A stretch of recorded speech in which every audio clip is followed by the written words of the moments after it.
But it seems to work out as long as you speak up.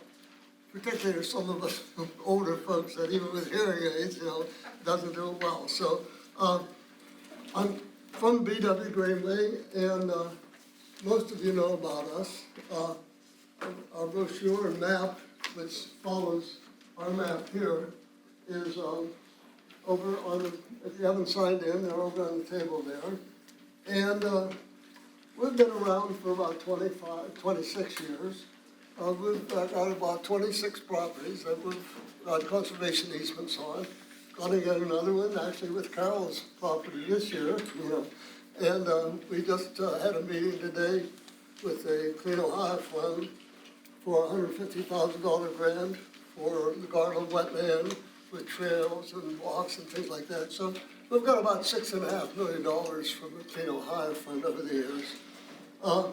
And we're part of a greater day, and hopefully doing something about the sprawl that we encounter in our Miami Valley. With regard to the BW Greenway, we have two watersheds. And you folks probably can't see that such, but we got the Great Miami Watershed. It starts up, the Headwater Creek actually is probably the eastern part of it that feeds into the Mad River. And we have Mud Run, and we have Muddy Creek and Don's Creek. So we got a lot of headwater streams in our greenway, but we also, in the little Miami watershed, we have the Beaver Creek, Ludlow Creek, and probably one or two I'm forgetting. But the interesting thing happened to me today. I was with the NRAC people doing the grant application on Garland Wetland, which is just off of Commerce Boulevard. And I thought Beaver Creek went through it. Well, I found out today, Beaver Creek's a little bit to the north, comes under Garland and goes into Garland Wetland west, but what's in Garland Wetland east is a tributary. And so it's a headwater stream, and it was kind of interesting, that we are actually going to be talking about headwater streams. And of course, some of you can some definitions. We have lost a wetland in the last couple of months over off of 675 and 235. We're trying to figure out what we can do so that never happens again. And I also was on a drive around of the Barrett gravel pits off of Haddix Road, right next to next to I-70, and they Smith's Ditch, which is where it comes right out of the tribe farm there. They ended up digging it up and having it part of their big gravel pit.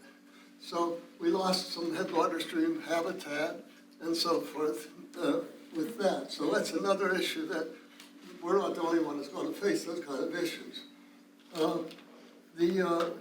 I did pass out a survey of our next Chautauqua. This is our 22nd, so it's part of our education team. And if you haven't signed in, please do.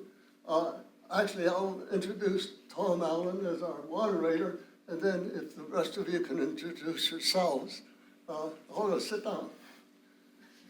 All right. Well, I'm Tom Allen, and I'm the Trout Unlimited State Council Conservation Chair, and I'm also Conservation Chair with the Mad River chapter of Trout Unlimited, and I'm on the board of the Ohio Scenic River Association also. My past life, I worked at Ohio EPA. I was Assistant Chief of the Division of Drinking and Groundwater, and I oversaw the groundwater program. And that's something, the topics I got from Bob doesn't include groundwater, but you can bet you're going to hear some groundwater talk tonight, and how important it is to not only our public drinking water and private well drinking water, but also for surface water quality. So with that, Well, welcome tonight. My name is Amanda McKay. I'm the District Director of the Green Soil and Water Conservation District. And tonight I have with me one of my technicians. This is my rural technician, Warren McCarran. Hi. I'm Mike Eckberg. I am a hydrogeologist with the Miami Conservancy District in Dayton, Ohio. You probably know us mostly as, for our flood protection role. But we're also really interested in, conservation having healthy headwater areas, because it makes our job of protecting folks from flooding along the Great Miami River, makes our system that much better if the headwaters areas are doing what they're doing and retaining water and letting some of it absorb and become groundwater. So what my team does at Miami Conservancy District is we operate in partnership with USGS. We run 24 stream gauges on streams that drain into or in the Great Miami River itself. We monitor rainfall, we monitor the level of groundwater and aquifers and streams, and we do some studies on water quality. Hi, my name is Sarah Walentine, and I am on the board of trustees for BW Greenway. And I also have, so with BW Greenway, I've been with them for about 3 years and working primarily in land conservation projects and managing the funds that we're able to secure to help us get conservation easements as well as privately donated conservation easements.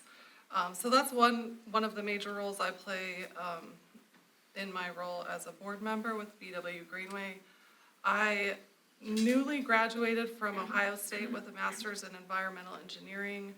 I studied anything that had to do with water, from stream geomorphology to wetland ecology and restoration, to ecological engineering and hydrogeology. So I'm really passionate about water, and I just started a job 2 weeks ago for a small consulting firm doing stream restoration work.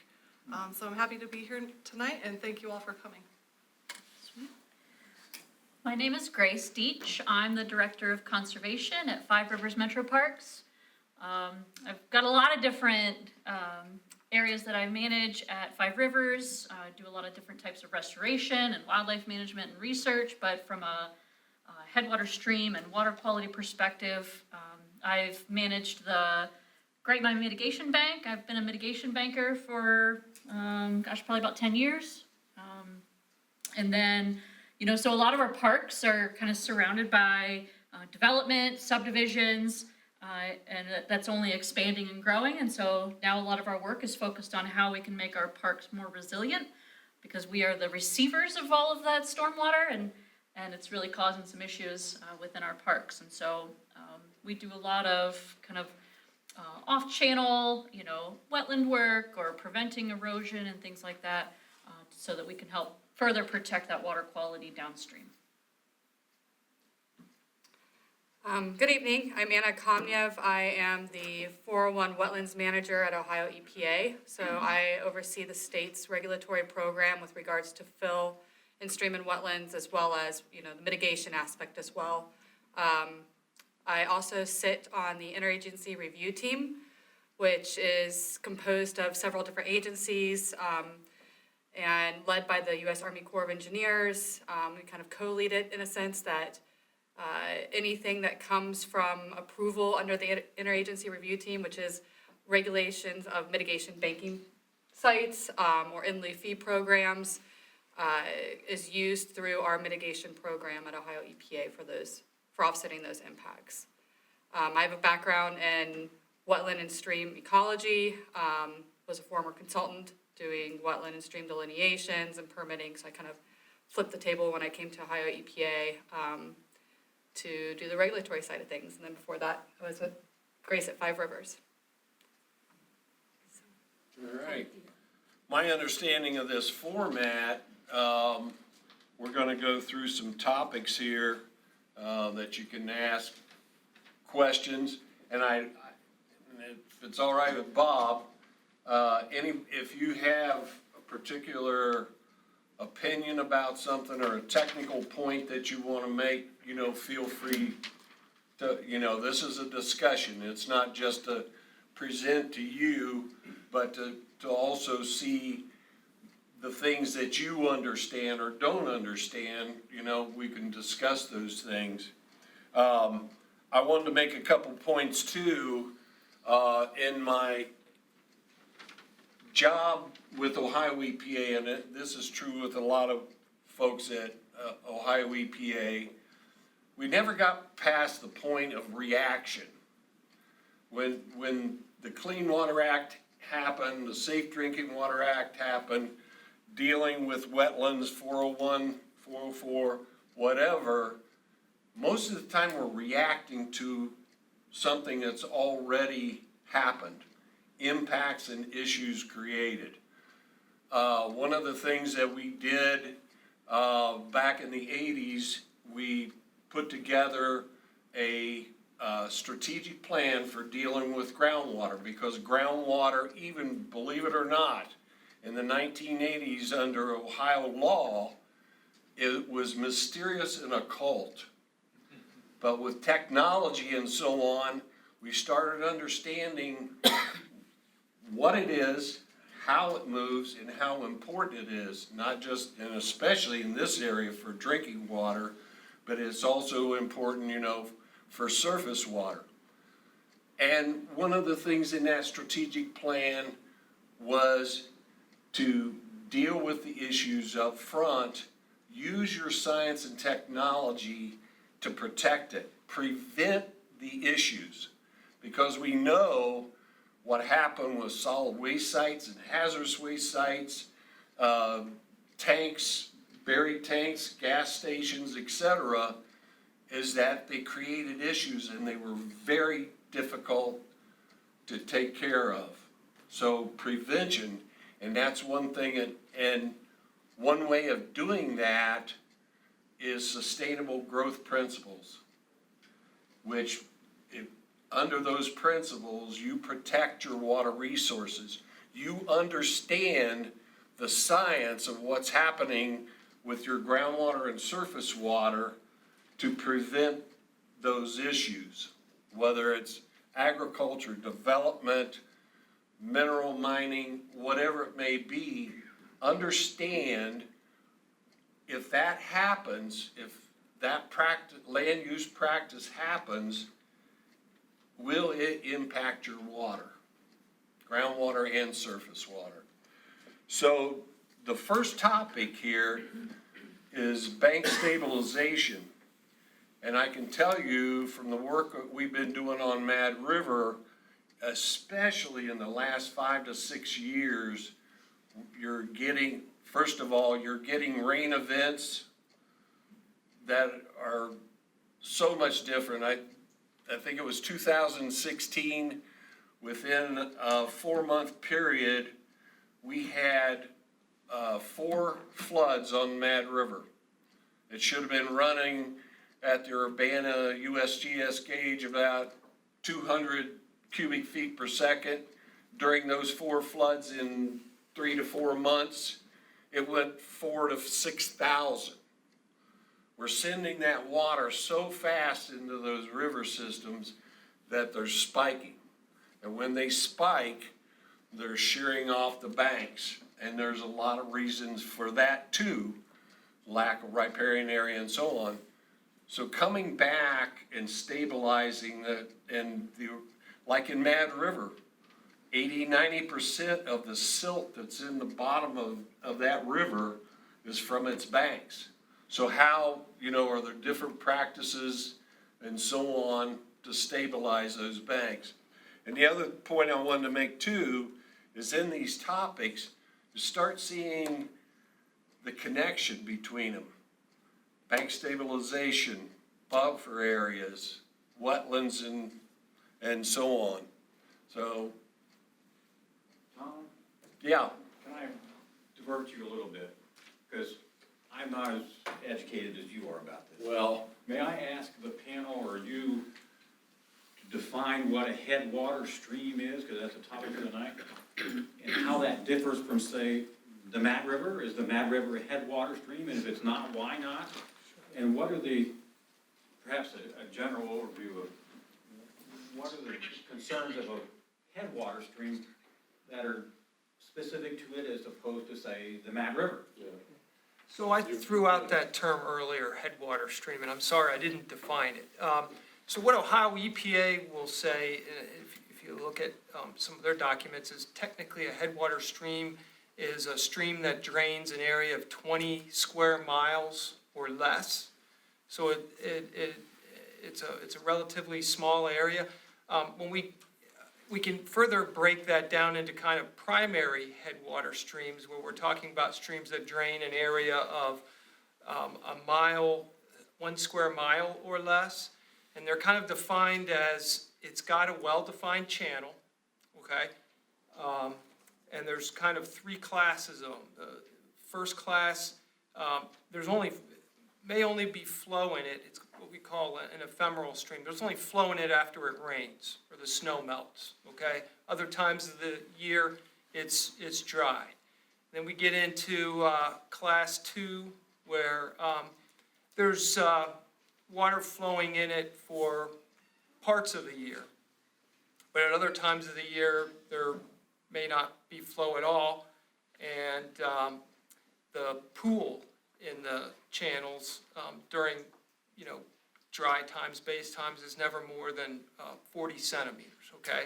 Has a well-defined channel, may have some aquatic life in it, aquatic, fish and bugs, okay?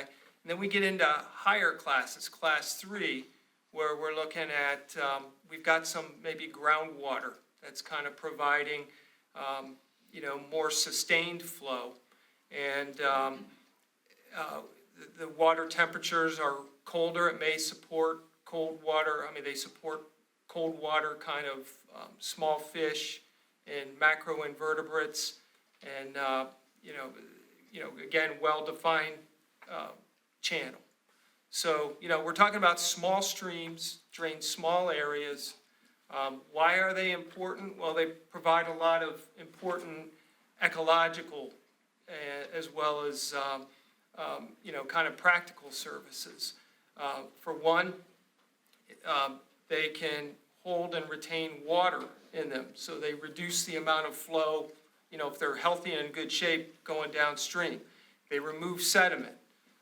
They can absorb and hold nitrogen and phosphorus, which we often don't want flowing downstream because it pollutes downstream lakes and rivers and things like that.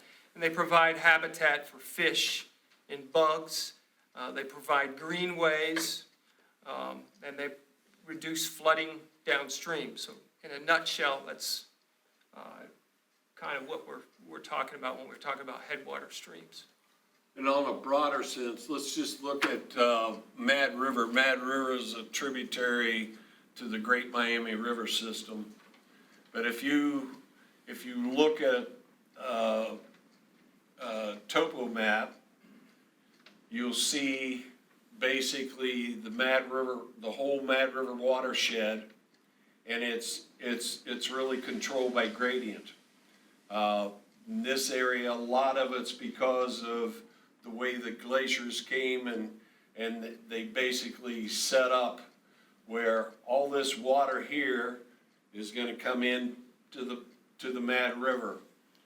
The upper part of Mad River, up around Bell Fountain, like Mike was talking about, there's some of those streams, those little tributaries and so on, they come off of the Bell Fountain bedrock, so they're overland flow. Some of them are in the Outwash Valley, but they feed these tributaries. Some of them are even associated, and it used to be a lot of them, before some of them are diverted, started as wetlands and fins and springs out of fractured bedrock that feeds the upper part of that Mad River. And then you have the main stem coming into the Great Miami. May I ask a follow-up then and ask about these small headwater streams that you were talking about? they're so small, if, say, there is a housing development that's building near a headwater stream, we have state and county representatives here. Who governs whether the impact on that? Who monitors that and says to the developer what your plans are okay or what your plans are not? Is that county or is that state? Is it EPA? Is You wanna- all Yeah. that? That's regulated at the state level. I mean, counties certainly can develop their own regulations as well, but it is regulated statewide at Ohio EPA under the So even program. these very small streams? It depends. I mean, right now, we do not regulate impacts to ephemeral streams. So it's a little unfortunate, right? At the federal level, there are waters called waters of the US that they regulate. And those are generally waters that drain into like our larger rivers and streams that carry commerce. Waters of the US definitions are constantly changing. I mean, I've been working for the agency for 6 years. They've changed probably 3 times. They're looking at changing it again. It seems like with each new administration, they change it again, based on, the priorities of that administration. And right now, ephemeral streams are not regulated at the federal level. It kind of started during Trump's last term, when he tried to pass a new definition of water of the US, and they tried to deregulate streams then. Ohio tried to take them under their umbrella and regulate them. We got a huge appeal out of it. Somebody appealed it, basically saying that we shouldn't be regulating them. And so now we actually can only regulate ephemeral streams if they are regulated at the federal level. We still are regulating intermittent streams. So intermittent streams are also considered part of that headwater system, as well as some small perennial streams. For now, we're regulating intermittent streams, but there is this big push right now for deregulation of intermittent streams as a water of the US as well. And so with that could also change the state regulations. Hopefully not, they're still considered a water of the state, even if they're not a water of the US. But it really depends on the flow regime of the stream. If the Corps of Engineers is taking regulation on them, then we might have a hand on that regulation. And it depends on the impact size. The Corps of Engineers will authorize impacts to these streams if they're under a certain threshold amount, under a general permit, and we won't see those if we've certified it. So it gets a little complicated, but ultimately, Ohio EPA is the regulatory authority over impacts to your streams and wetlands. So then on a county level, if said subdivision is being built in what has been designated as an urbanized area by Ohio EPA, that would then fall under our county's NPDES Phase 2 stormwater permit. And that is regulated by the Greene County engineer. She is our stormwater engineer for Greene County. And then our department at Soil and Water helps support that program. My urban technician, he goes out and works in conjunction with the engineer and her other technicians to observe and try to make sure that the subdivisions are following those permit requirements, which are also regulated under Ohio EPA. Yeah. I think the county commissioner or county engineer also has authority under the drainage laws. Somebody wants to change something on their piece of property and basically drain water into one of these tributaries, or even a main stem of a river, they have to abide by the drainage laws. They have to get permit approval for doing that construction, for draining that piece of property. There are some examples across the country and even in Ohio where some regulation of the stream can happen at a local or at a municipal or township level. And that is if they enact like a riparian setback ordinance So you could have, like a zoning authority, could pass, as an overlay zoning kind of, regulation and say that, for streams in our jurisdiction, we're gonna require that there's, a setback of a certain distance from the bank of the stream, and, that area is going to be maintained in its natural state.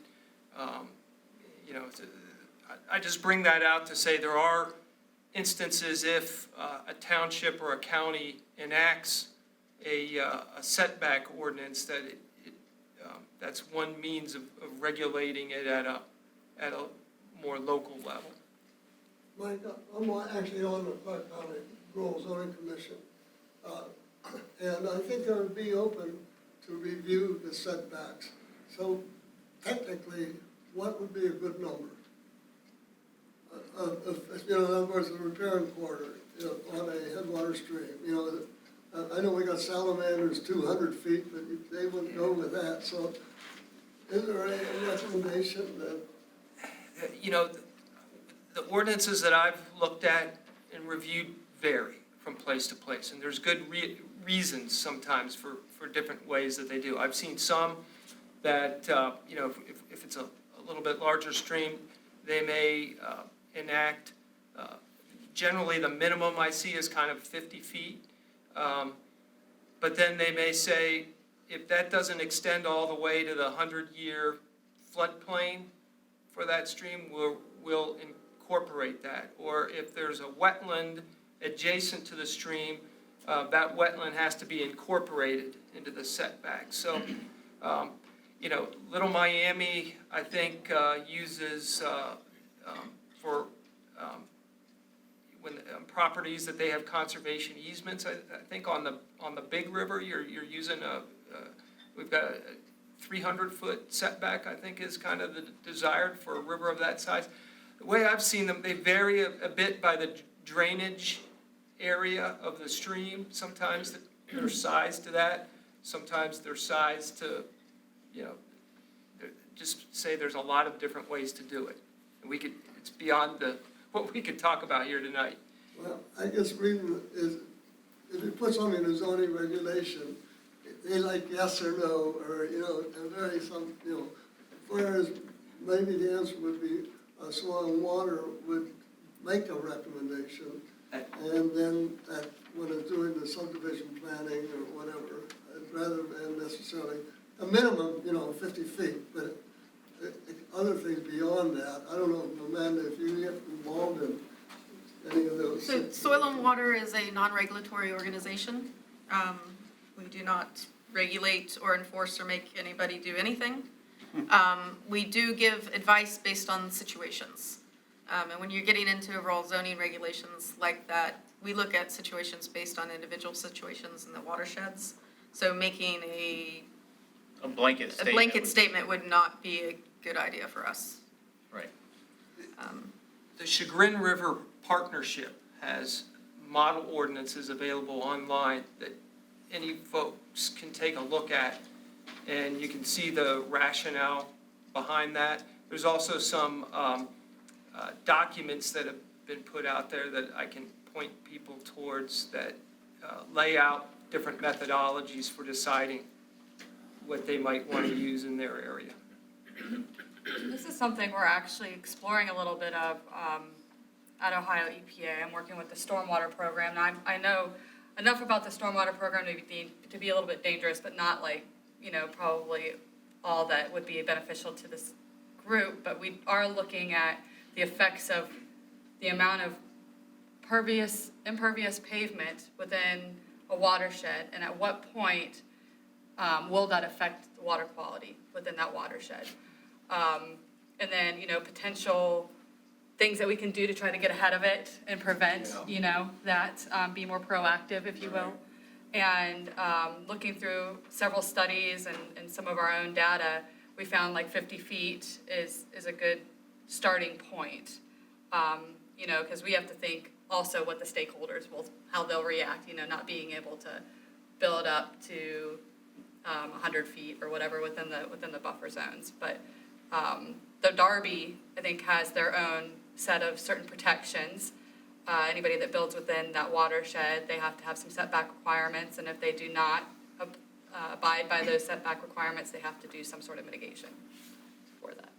I think the other thing you need to keep in mind when you start talking about blanket widths and setbacks is what is the quality of the buffer you're creating? Ohio is full of invasive species. I mean, honeysuckle, autumn olive, tree of heaven, you name it, it's out there. So you could have all these really nice buffers and setbacks that are just absolute garbage for anything. Right. Bought a farm, 40 acres of woods that, I don't know if a rabbit could get through it.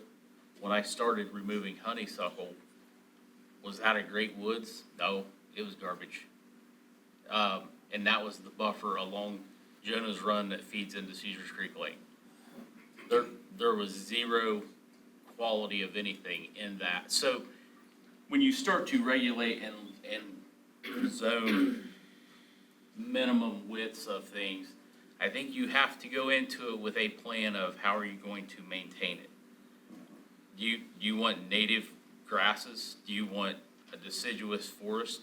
Who's going to maintain and keep out the invasives? Who's going to keep the stand going? Well, you're going to have deer population that's going to destroy it. So to make those blanket statements, you should go into that with your eyes wide open of a way to maintain that establishment. Just my 2 cents. You can take it and throw it in a jar when you get home. Why is it that you say that invasives make it a zero quality? Let's use honeysuckle, for example. How's that affect us? Okay, you could have 4 honeysuckle plants in this room, and when you look down on it, you think, oh, it's great cover. Well, realistically, there's 4 massive root systems that are shallow rooted. There's nothing growing underneath them.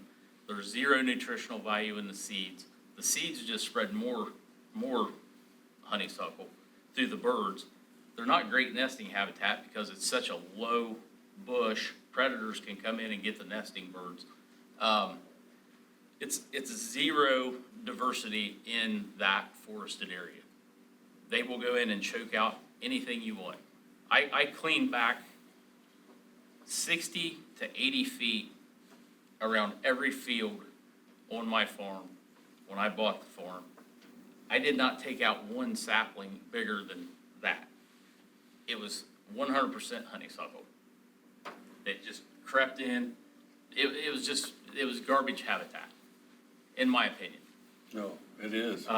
Nothing was growing underneath it. Gullies as deep as your head going down into the woods where honeysuckle was, because nothing would grow that was stable. The root system's terrible. It's shallow. It's I can't say enough bad about it.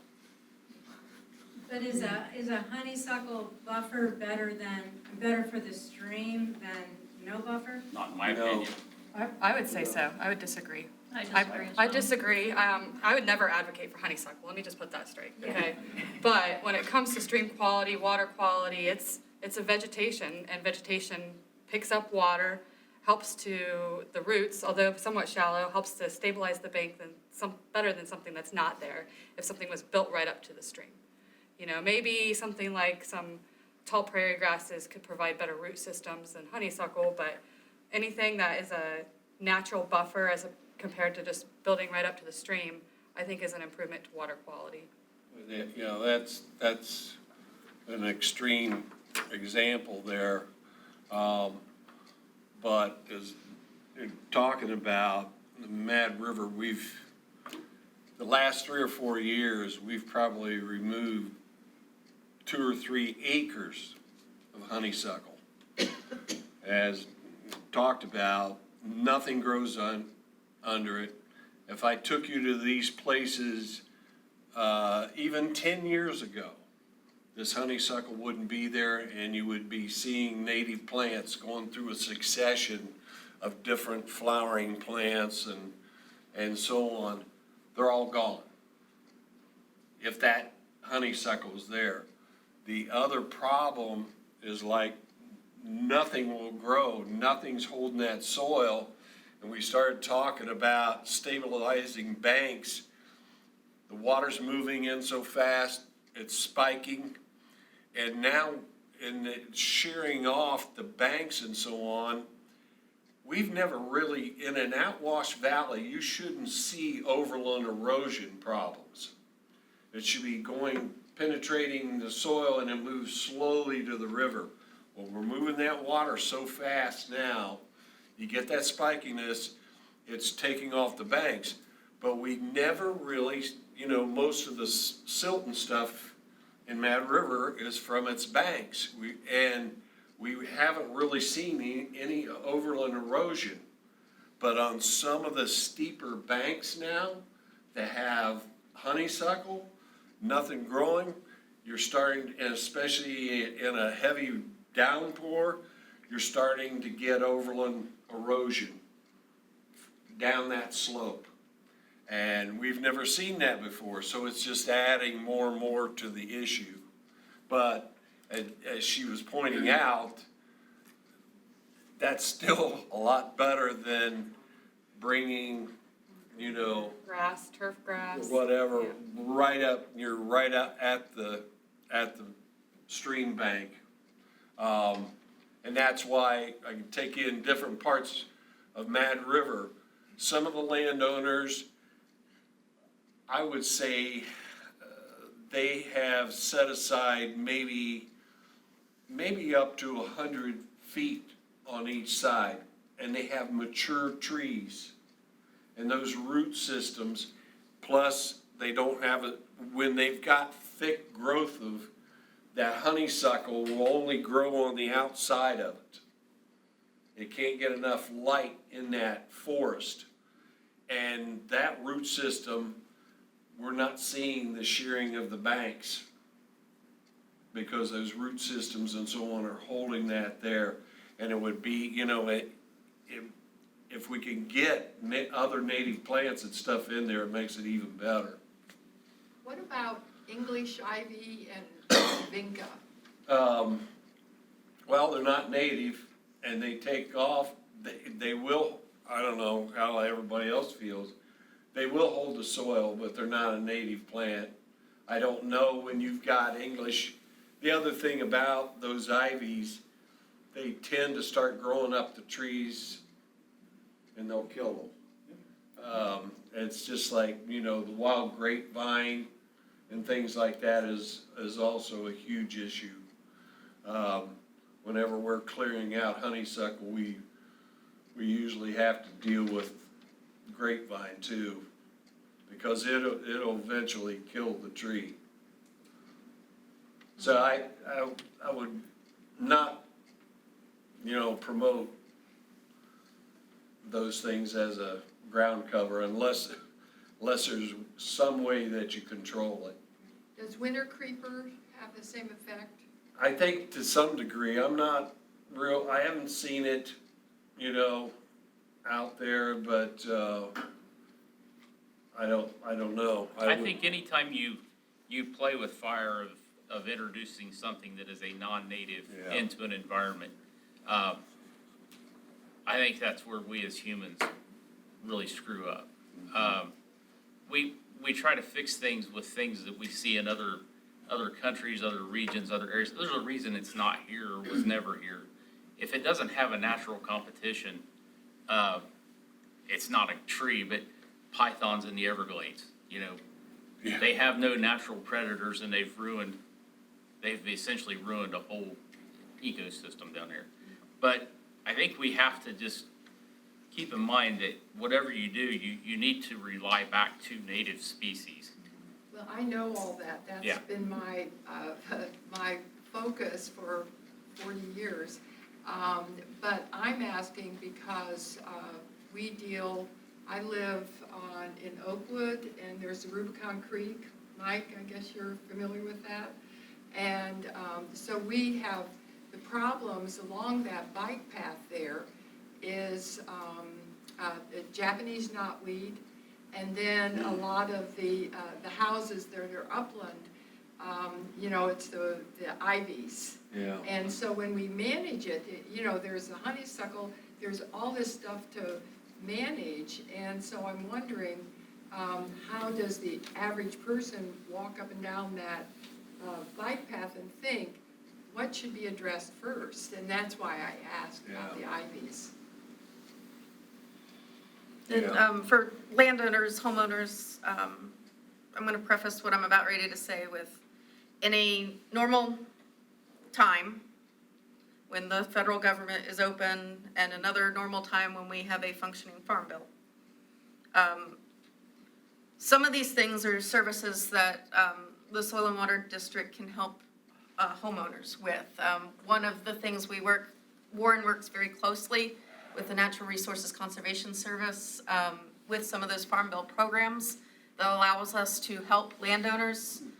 If you've got a farm that butts up next to a stream and you're interested in putting in stream buffers or setbacks there, or putting in wildlife habitat, or if you own a woods and you have a lot of these invasives in your woods and you want to do honeysuckle removal, those are types of things that we can help out with in a normal situation. You want to talk a little bit about some of those programs? There's, like she was saying, there's, We also work You with know, Pheasants Forever too, timber stand with some of that improvement wildlife habitat. with the invasive species removal. I will say it is not necessarily for residential. In some of the small areas, borderline, USDA looks at it as landscaping. So, you know, I have been involved in several 5-6 acre contracts. And then with filter strips and stuff, a lot of that, it is voluntary back to people that want to do it. You know, I think USDA will cost share up to 120 feet wide of, if it is a crop field or crop history, to reestablish some of those buffers. Tom, and the issue of mineral extraction and the situation that happened in our greenway, where the stream was destroyed, and, you know, part of a pond. And so, is that something that EPA can, or is it something ODNR allow that to happen?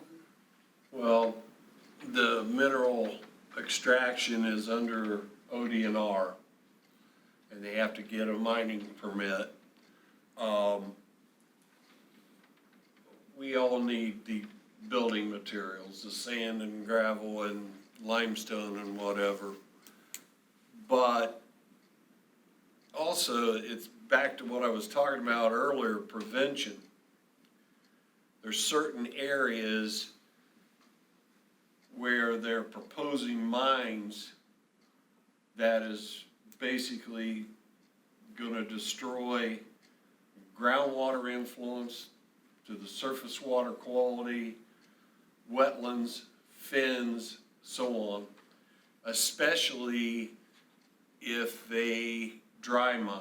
If they're going to pump water out, they're gonna control, in certain areas, they're gonna control all that groundwater from getting in those streams, and those streams, if they continue to exist after the groundwater's been controlled, that would be a miracle. But at a minimum, they're going to impact those cold water habitats.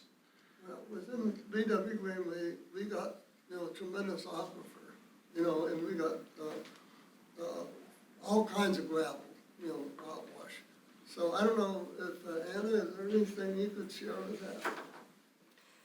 Mining is, when it comes to industrial mining or, you know, your aggregate mining, a lot of them, those operations tend to fit under what's called the TOLIC rule, which is they can't consider, if they're just sitting on the edge of the bank of the stream and they're dredging, they're doing a one-step removal process. That's not a regulated activity under the Corps of Engineers. And unfortunately, Ohio EPA doesn't have like a separate regulatory permitting pathway for our streams. We rely on the Corps of Engineers permitting mechanisms for that. We have an isolated wetland program, but for waters of the United States, it all has to be permitted under the Corps' 404 authority. So if there's no permit trigger from the Corps' perspective, then there's no opportunity for us to review those impacts. You know, we've often said to those operations, like, okay, how are you gonna access, say, a wetland, like a giant wetland? They think that they're gonna be able to just sit on the side and dig it out, or that it's all forested, you know? How are you going to clear the forest to get to the resource below without causing excessive substrate disturbance? You're gonna have to put in some temporary access pads. Those are typically like permit triggers. So it's something that we're trying to tackle right now. It's a very challenging industry because the Corps will often issue this no permit required, because TOLIC means that they can't be pinged on fill activity for incidental fallback. So that means like when they put that substrate out, anything that's falling back from the bucket cannot be considered fill. So they kind of slide under the radar. We've caught a couple instances where the Corps has issued a no permit required letter because they tend to not ask the questions that we're asking, like where are your access roads gonna be going? You know, they just basically hear that they're going to be digging it out, and so they don't have authority on that because it has to be fill for the Corps. But then they've come around later on and said, no, wait a minute, we gave you a no permit required letter, but it looks like you've got fill going on here, and then they get them. So that's a little sneaky in our opinion. We like to be very transparent about what's required, we ask all the questions, and so this is something we're trying to do to prevent this, but it seems that a lot of these mining operations have learned to operate under this TOLIC rule, and, you know, they're just digging according to what they're telling the Corps. Now, when you get on site, you kind of see some different things, so we're trying to talk with those industries about this a little bit more. And really, if it's not in-stream mining, it's an open, you know, they're proposing in an open land. They really, under DNR, there should be better siting criteria to see if they're going, even, okay, I'm doing it here, but I've got potential impact ground and surface water all around. That should be evaluated, and there should be some restrictions on that. And then the operations, you know, same kind of deal. We're proposing, you know, to de-water. Is that gonna have an impact? They may, you know, they're de-watering it so they can mine that particular area, but that de-watering operation may impact groundwater and surface water in a larger area. Or wetlands, fins, other structure, floodplains, definitely could have an impact. Thank you.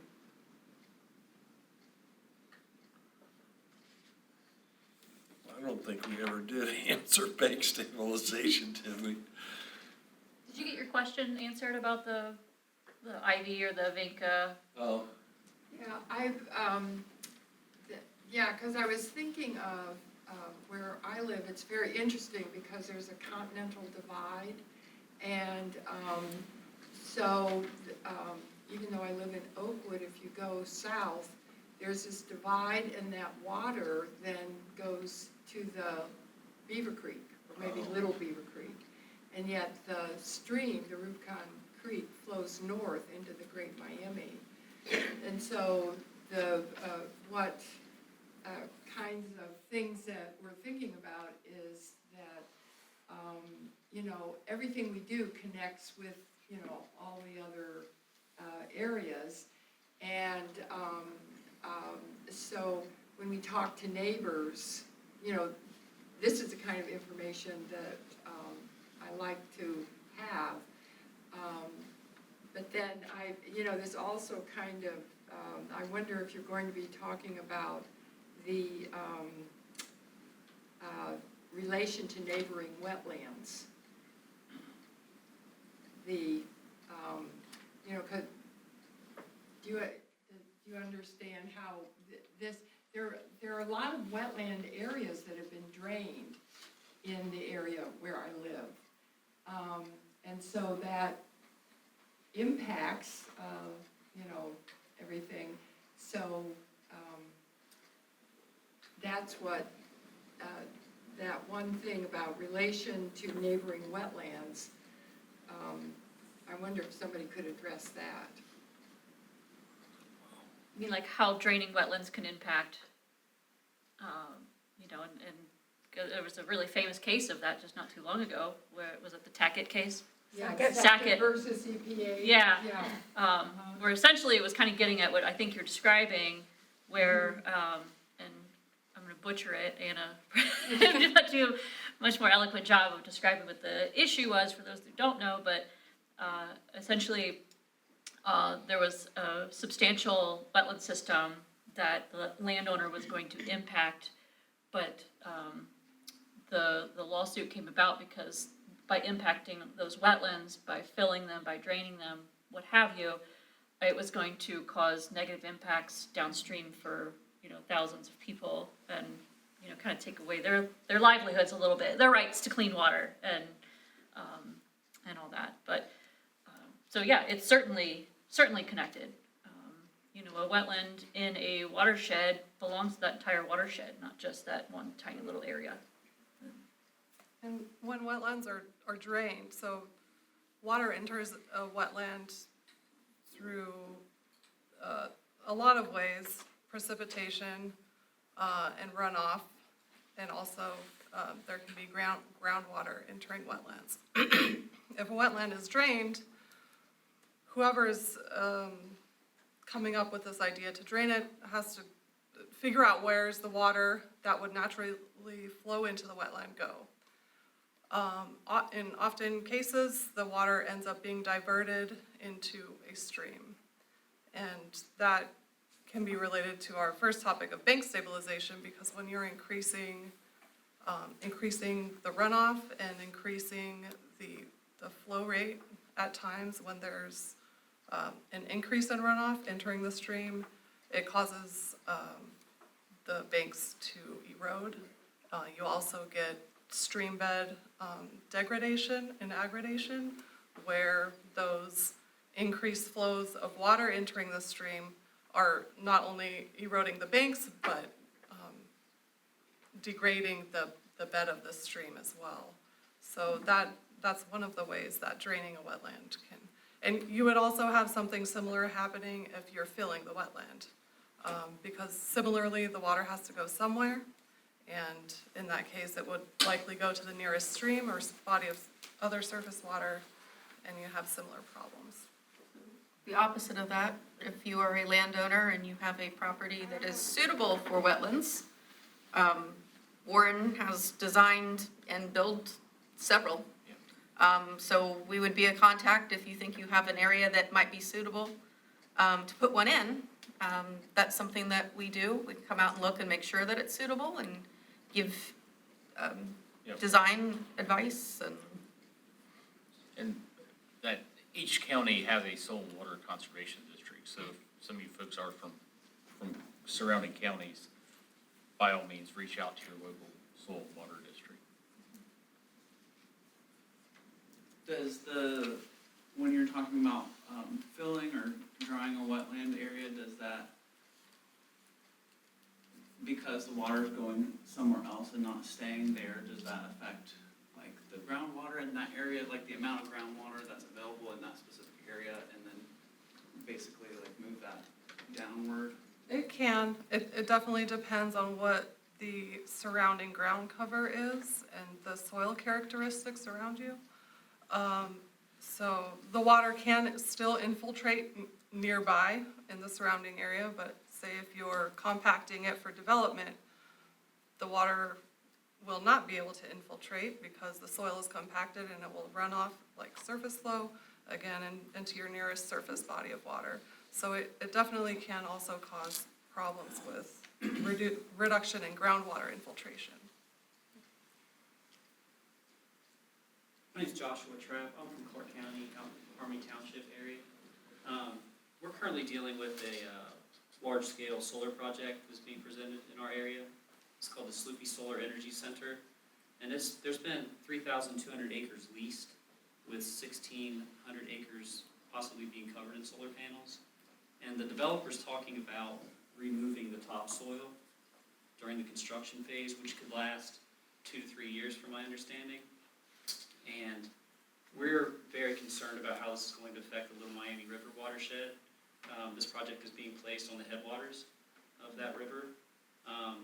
So our local community is worried about infiltration of our aquifers and runoff issues into our local ditches and streams, and how it can affect people downstream. So I came with 2 other team members to kind of raise awareness about this project, and to ask questions about what people down in this area might think about something like that and how it could affect Little Miami watershed. Is that proposed in the upper part of the Little Miami, like South Charleston area? Sir, yes. It's yes, if you were to like triangulate between, South Charleston, South End of London, and South Summerford Road, Plattsburgh Road, South Buena Vista Road, Yeah. State Route 54. Yes. There's 2 county-maintained ditches that will be in this project if it goes through. One's the George Wilson ditch, which is the Lisbon Fork, and then, or becomes the Lisbon Fork. And then there's a Gilroy ditch, which is also county-maintained. And both of those are, and, we followed it, that both of those are the, headwater streams of the Little Miami. And they're, the George Wilson ditch starts on my property, and there's water that comes across the railroad tracks to even get there. And I would say, based off of your commentary before, it would be considered like a class 2, I guess, because there is water there mostly, but as things dry up, it just kind of stagnates, right? But it's always there.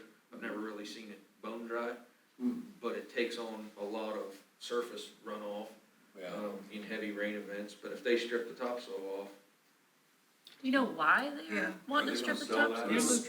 They strip the topsoil off to get down to the impermeable layer so they can mount the supports for the solar arrays, and to make it flat so they can easily build roads. It's going to be highly disruptive to our community and area. So they're going to affect drainage tiles that have been there since the 1950s. it's Kokomo soil for the most part, and some of that soil, like on my place, it's 4 or 5 feet thick. Well, the Kokomo soil, I'm sure you've all been aware of it, but if you use, web soil survey and you do all of that, it comes up with, the vast majority of this project is classified as prime farmland because of a lot of that Kokomo soil. Well, also, when you check box things and look into that web soil survey, it tells you whether it's conducive to anchor-based solar arrays. It's not, because of that soil. That soil won't hold those anchors, so they have to remove that, at least in the rows at minimum, where they're gonna put these, I-beam pylon things to hold their arrays. So they're gonna disrupt tile, they're And gonna then they're take putting it topsoil back. away. Right? Yes, and That's they're, to be determined. To be and I determined. met with the company because obviously I'm with Little Miami Watershed Network, so I represent from Clark County to Cincinnati, so I don't have to play the county game. And I met with them just to ask them questions. They've had public hearings, and they are claiming that they will take that, install the high beams, that they don't need to remove this much soil, but, I'm just saying what they told me. Well, So, and they're saying they're gonna put the topsoil back, and then they will plant native plants that are no higher than 3 feet tall. Which doesn't leave you a lot of options, and also doesn't fend off those honeysuckle and those invasive plants that can tend to, we represent a lot of the native plants. We would try to help people put in native plants in their ditches, farmers, to do the same thing, and direct them to grants and how to do that. So I'm very aware of what kind of plants they can plant. I'm very aware of the arrays that are in Warren County. I have found out that my own hometown in Michigan has actually a 3,000 acre one done by this same company, and I'm going home this weekend, I'm gonna drive by because I didn't realize it was there, so I didn't really pay attention. But the problem is they're gonna disrupt that seed bed, so they're claiming that they will take 2 to 3 plantings to have the seed bed completely reset, basically.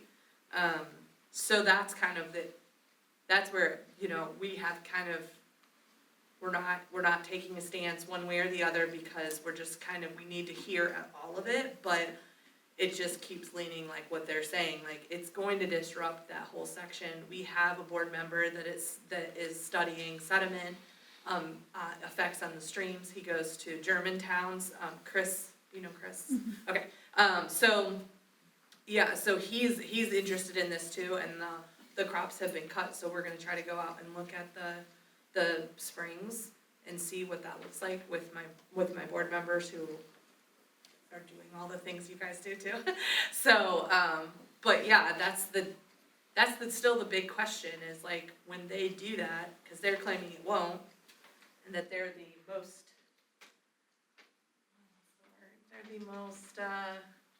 friendly of all of the solar people, and that they don't have to have it completely flat, that they have designed a way that it makes it wavy and it still works.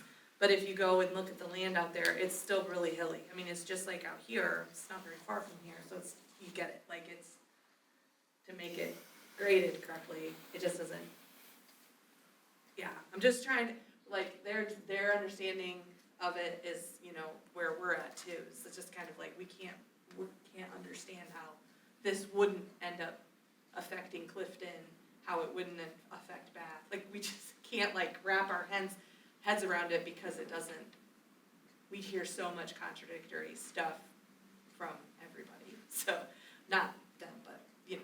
Yeah. You know what I mean, I'm trying to be kind of like. Sure. I've weighed in on a couple of these larger scale solar projects, mainly from a fencing perspective and how that affects wildlife movement, because that's a real big issue, and, you know, probably second to like that water quality issue you were mentioning. We're worried about that too. Oh, yeah. There's really, I mean, there are some wildlife friendly fencing solutions out there, but, you know, of course this is about headwater streams, but the ones that I have weighed in on have partnered with really great consulting firms, environmental consulting firms. And I'm not saying this is my opinion one way or the other, but, you know, and I've hired some of these consulting firms. I've worked with them multiple times, and they are really great integrity. And so there is some chances out there that it will be done like they say it will be done, because of, I have a lot of trust and faith in these consulting firms that we work with, Stantec, Davey.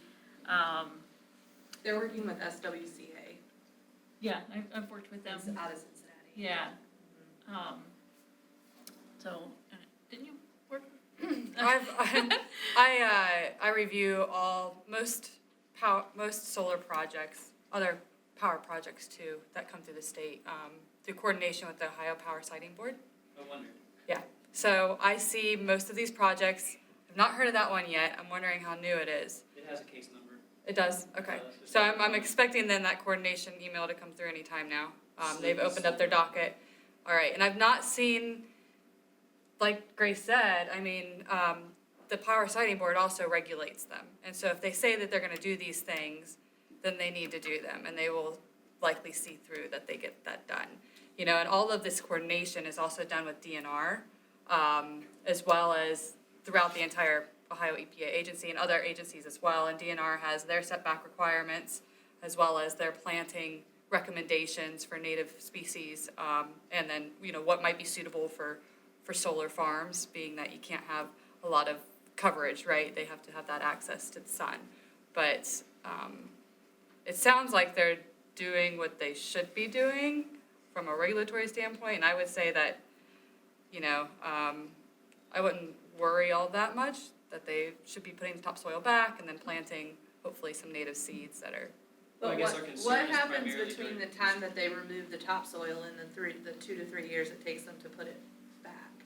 Like, how can that adversely affect, cause that keeps being my question and my board's question, is like, okay, so you're gonna remove it, but what happens if we have a 2016 again? Cause 2016, I worked at Bellbrook Sugar Creek Park District on Little Miami. The fire trucks, the firemen actually had to sleep in my office because they could not get to Sugar Creek Township to get to people if there was an emergency for like a month. like 2016. I'm not familiar with what It was happened in wild. 2016. I was, I don't know what that Are you talking about like a is. flood or a fire? yeah, there was happened just in- so much It's a really rain wet that it was a very, very, very wet year. Well, they It's will be starting in, required like, February. to implement like stormwater best management practices to help with, you know, any excessive they're- runoff, if that's what you're concerned about. Last Tuesday, was it Tuesday or Wednesday, we had a tremendous amount of rain after this long dry spell, right? And a local farmer out there said at his farm on Summerford Road, which is on the headwaters, Little Miami, he received 3.66 inches of rain. So that Wilson's ditch that he mentioned was absolutely flooded. So if we receive that kind of rainfall during the construction phase of the solar project, that water, where will it go? And at what speed? Yeah. I don't think it would be a whole lot worse if, correct me if I'm wrong, anybody, but my opinion, if you have a freshly tilled farm field that's of the same acreage, that's got exposed soil, and you get that kind of rain, I think that would have a larger impact than what they're discussing doing with taking the topsoil off, leaving a lot of really hard compacted soil left. It's that soft tilled soil that would have even worse impacts. I guess what I'm saying is if the rainwater hits an impermeable clay-based layer, it's like spilling your coffee on the coffee table. It's just gonna take the path of least resistance and then end up somewhere where it normally, naturally, in our area wouldn't end up.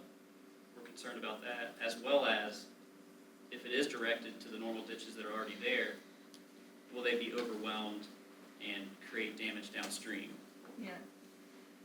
It will percolate, it might take a while, but, the water will eventually percolate, but it's still gonna hit all that tile and rush out of there. And it probably will hit the tile quicker even, so that definitely could be an issue during the construction phase, but if they're talking about, replanting with native plants, and I know there's been a ton of research and thought put into putting native, herbaceous vegetation, in solar arrays, that's part of their benefit too, is reaping that ecological benefit of having pollinator habitat. It's gonna have the opposite of what your concerns are right now. It's gonna absorb and hold so much more water, that it will help mitigate some of these flooding issues. Yeah, agrivoltaics is not part of this project thus far. So planting pollinators and things like that, I think they're not even discussing that at this point. But they're putting native, are you talking about I thought you said they were gonna put native plants They haven't underneath the listed panels? plants they're willing to use yet, and they haven't released that information. Yeah. Yeah, There'll be comments from DNR, I'm sure, about that. Okay. They have like a whole guidance document on recommendations, requirements of these solar facilities. Do they have to put in retention since they're putting in 1,600 acres of impermeable surface? I would definitely think so. I mean, yeah, they have to be able to control a certain volume of water. Now, something like an extreme rain event like that, that's beyond the regulations, what the regulations can require. And that can happen anywhere, like in a residential area too, because the residential developments are only required to retain so much water quality volume. But that's frequently, especially with with global climate change, it's always going kind of over that regulated amount. But that's just what the authorities, have, so. The impermeable surface issue is different because the solar panels are individual, 6 to 8 feet long, and the water runs off back to the ground in the same place. So it probably percolates slower because it's been concentrated from 6 feet into one place as opposed to hitting all the ground at once. But it's not like a parking lot or a street where you run it all into a storm sewer and take it all in a pipe to the creek in one place. But which is Kokomo is a high-grade, poorly drained construction soil. down my place did. I mean, once it's full, without drainage, without tile, Kokomo is a wetland in nature. It's a hydric soil, it's very poorly drained. So if you go in and you destroy the tile system, and you don't put it back, so then you've got a soil that will not move water through it. I hate to say this, but maybe it would be good to add a wetland back to Ohio, because we lost so many. So, Yeah, soil and waters, we are non-regulatory. So unfortunately, we cannot help in any of that situation. The last time we had a solar group come into Greene County, your contact in Clark County is gonna be Chris Simpson. Okay, make sure you reach out to Chris. How we handled the last solar project as a conservation district. Because we know there's nothing we can do about it to encourage or stop it, and that's not what we do. What we tried to do when we thought we were getting one in our county was play nice on all sides so that we would be contacted by landowners, by the companies, by the agencies that do regulate, so that we can try to, you're absolutely right. There's gonna be problems when you start disturbing that amount of whatever. There will be runoff. There will be tile mains that are affected. There will be drainage ditches that are affected. What we did as a conservation district, our solar project did go away, but we were ready to go if it had happened, to make sure that they were willing to reach out to us to try to head off any problems that would have happened with the construction.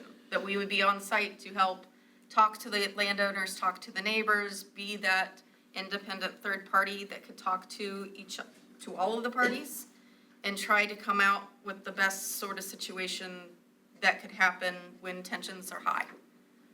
So that's what we were going to try to do if that happened here in Greene County. We were going to try to help as much with the known tile that we were aware of. We were going to try to talk to the landowners that we work with, reach out to the ones that we don't. If it affected one of our, because we do the ditch maintenance program for our county engineer, we were ready to deal with whatever happened with that and try to be as proactive as we could and try not to be reactive, by trying to play nice with both sides and be that third party for them, so that when problems arise, we weren't being as reactive as we had to be. We could try to be a little bit more proactive. That was the stance that we were going to take, but as I said, ours did go away. Is that the Kingwood project? Yes. Yeah, it would be Kingwood Solar, yeah. I would just offer, I can give you my card and connect you with our stormwater program, because they comment on these things as well. They also have a guidance document for solar facilities and best management practices for the runoff that comes from the solar panels and what you should plant in front of them and to help with that. And then you can express your concerns and they'll have that conversation with you. And if they feel like you've got some valid concerns, then they'll make those comments during my coordination with the power signing board. Okay, thank you. Yeah, they don't know that kind of on the ground, knowledge like you guys have. Mm-hmm. It's important. Yep. Tom, I'd like to ask a question about mitigation. Many years back, when Kroger was put in there on Dayton, Yellow Springs Road, I think it was over at that time, asked to have that stream filled, a pipe, replaced by a pipe, so that they could, they didn't stop the flow, they just, and I'm sure that happens other places.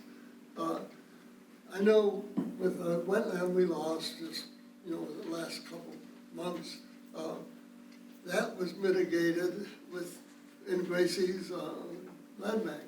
But it's not in our watershed, it's over on, the west side of Dayton. And so and then of course the question of what we did lose with the Smith's Ditch, that the gravel company. So is there such a thing as mitigation where you would, if you're gonna lose it here, you can restore it there? I don't know, I know with the wetlands, you have the category 1, 2, and 3, and you have to, pay so much at the bank and things like that, and some can't be done, but is there something like that for streams where? I believe there is, because we got mitigation funding helped with the removal of the Lowhead Dam downstream of downtown Dayton. I always want to say the Tate Station, but yeah, I think it was the Tate Station Lowhead Dam. So I know mitigation funds were used because a stream was damaged in some other place. And I don't know what the project was. You can talk I think to it was a Sarah. transportation project.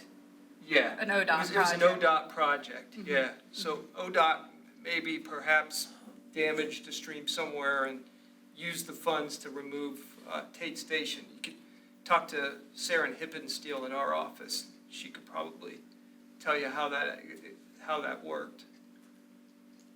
So there is that mitigation formula, is that something that EPA? Mitigation, well, we always try to encourage when we get to see projects and it's not just authorized under the core, you know, like, why can you not relocate the stream? That's always kind of our preference. We want you to relocate the stream, but then that's always kind of tied to some monitoring, because we want to make sure that the stream is stable, you know, that it achieves at least the same designated or existing use that it was when it was impacted. So generally that can require up to 10 years, because you want them to plant a nice riparian area and you want them to demonstrate that it's on a trajectory to being forested. So a lot of times, you know, entities don't want to do that anymore. They don't want to commit to that time and those resources and potentially not meeting performance criteria that they need to be released from their mitigation project. So they just go straight to the bank, because that is the number one option, honestly, in the hierarchy, since historically mitigation, permanently responsible is what we would call that stream relocation.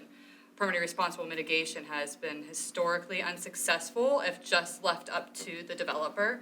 So now you've got like these kind of large bankers that know how to do restoration the right way, and so that's kind of preferred because it's more guaranteed that you're going to get the results that you want from your mitigation projects. That's why they're kind of going outside of maybe the immediate area, but permanently responsible mitigation is the best way to keep it close if you can find a project or a property nearby that is willing to do the work.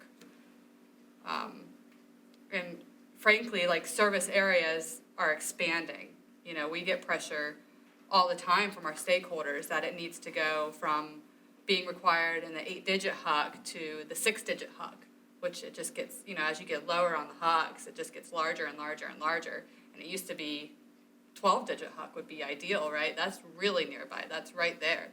But now it's 8-digit HUC, and then sometimes the service areas of bankers will go to an adjacent 8-digit HUC, so it won't be a full 6-digit HUC, but it's a constant battle on hydrologic unit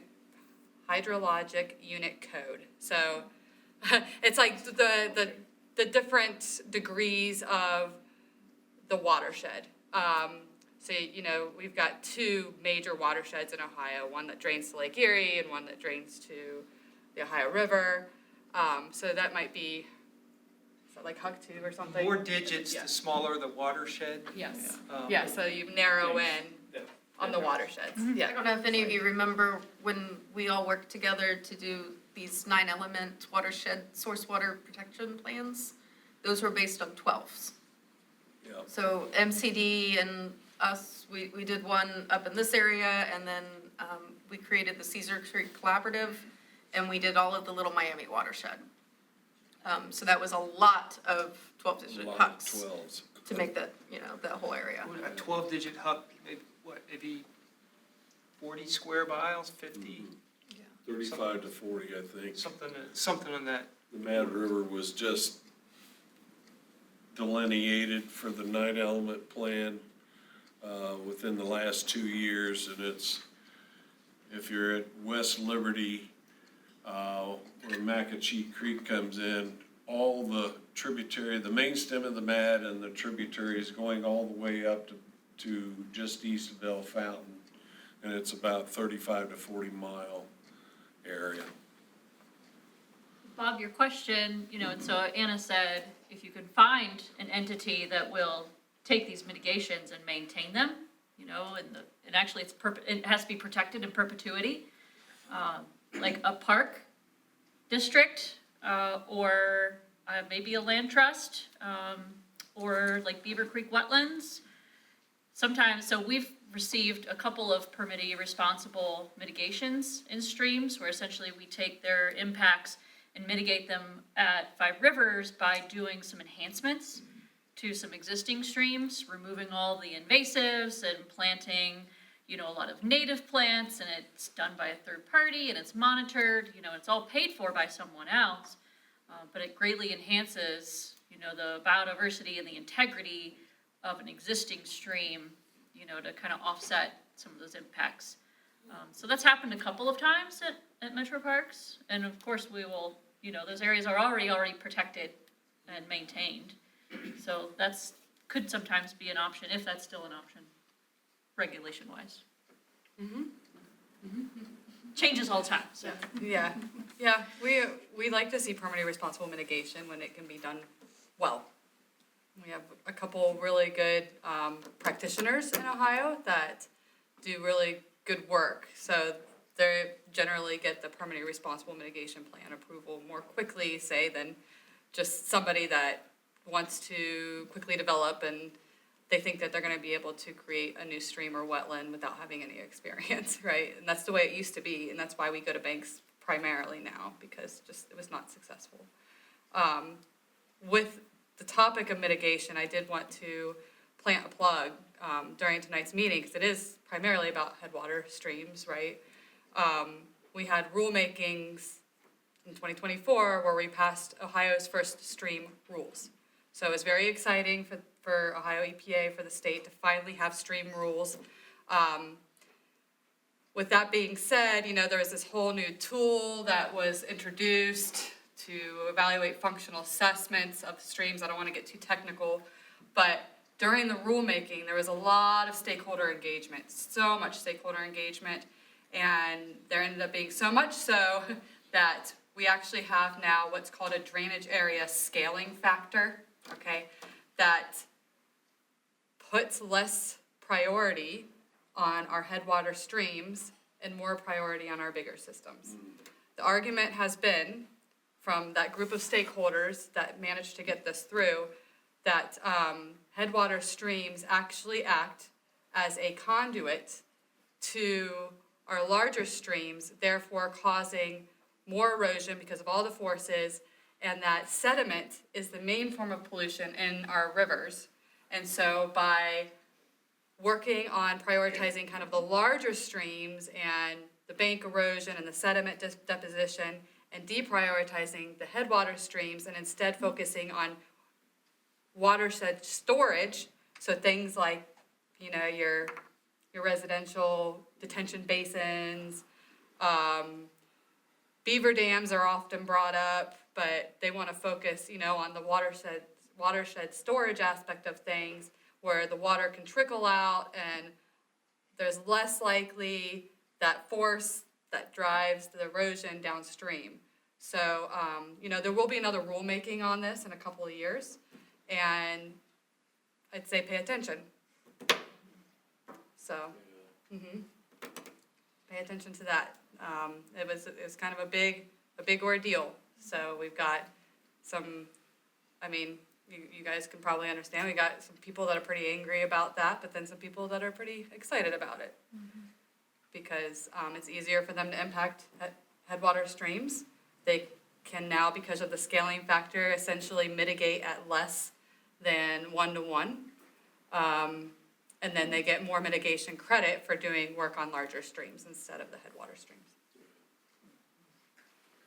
So keep that in mind when we do some rulemakings, because there's big advantages to being kind of involved in that process if you can understand it. Good caveat. Yeah, it is, If yeah. you can understand If you it. can understand it, it's challenging. It can be challenging. Well, I have a stream that goes through my property. Those rules, should I be aware of those rules? Is that? If you want to impact the stream, maybe. It just depends on what you would want to do. Right now, you can essentially impact any ephemeral stream that you want. You can impact up to a certain amount of stream bed without requiring mitigation under a nationwide permit. That's 300ths of an acre, which can equivalent up to 1,000 linear feet, more than 1,000 depending on the size of the width of the stream, without getting mitigation, having to do any mitigation. And they're trying to make that threshold go up.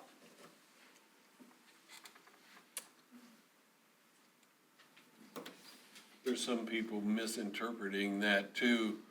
You correct me if I'm wrong, when state legislators did away with protection of ephemeral streams, they didn't make it clear in there that if you let's say you had a fin that had a groundwater discharge and so on, a lot of people think that they can, you know, and that, let's say that groundwater discharge is discharging all year to a main stem or a main stream. Some people took that change and think that they can interrupt that, which they can't without. It's gotta be relatively permanent water. Okay, that's what the court's Yes, going off right. of now. If it's not relatively permanent water, then it's not regulated as a water of the US.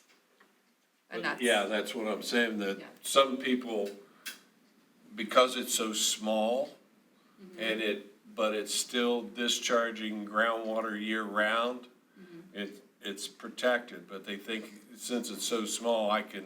Yeah, oh, we get I that can tons of, divert all it, the time. I Mhm. can cover it, you know, whatever I wanna do, and no, People- you can't. Unqualified people like to make flow regime Yeah, calls. yeah. If it's small, then they think that it's fair game. But that's not how it works. Right, Tom, it's about time. okay. I wanna, first of all, you brought up detention ponds. That may be another thing in the future. You know, because, you know, right when we lost our wetland, the detention pond is just this week, you know. But they have a lot of issues with that. First of all, let's thank our panel. When we had our potluck picnic, right when we were ready to eat a potluck, the storm came in. And so a lot of us left. And we were on all this wonderful ice cream from Young's Dairy. So let's say it's here. So make sure when you leave, have something like that, and also pass out the ballot for the next Chautauqua. And brochures and so forth over there, and our maps. Did you So guys please know hold George us up to that. McConkey? And He if was you haven't there. signed in, please do. We'd like to George. keep track. George was married to a cousin Connect of with. mine. So thank you all for Passed away coming. some years And ago. anybody else have anything on that before we break up? Okay.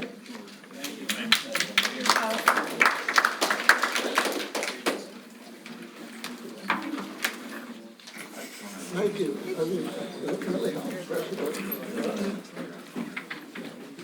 Thank you, Mike. You're very welcome. Well, kind of these discussions, you don't have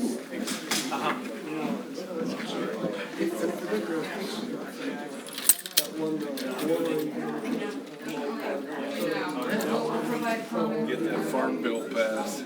So it gives you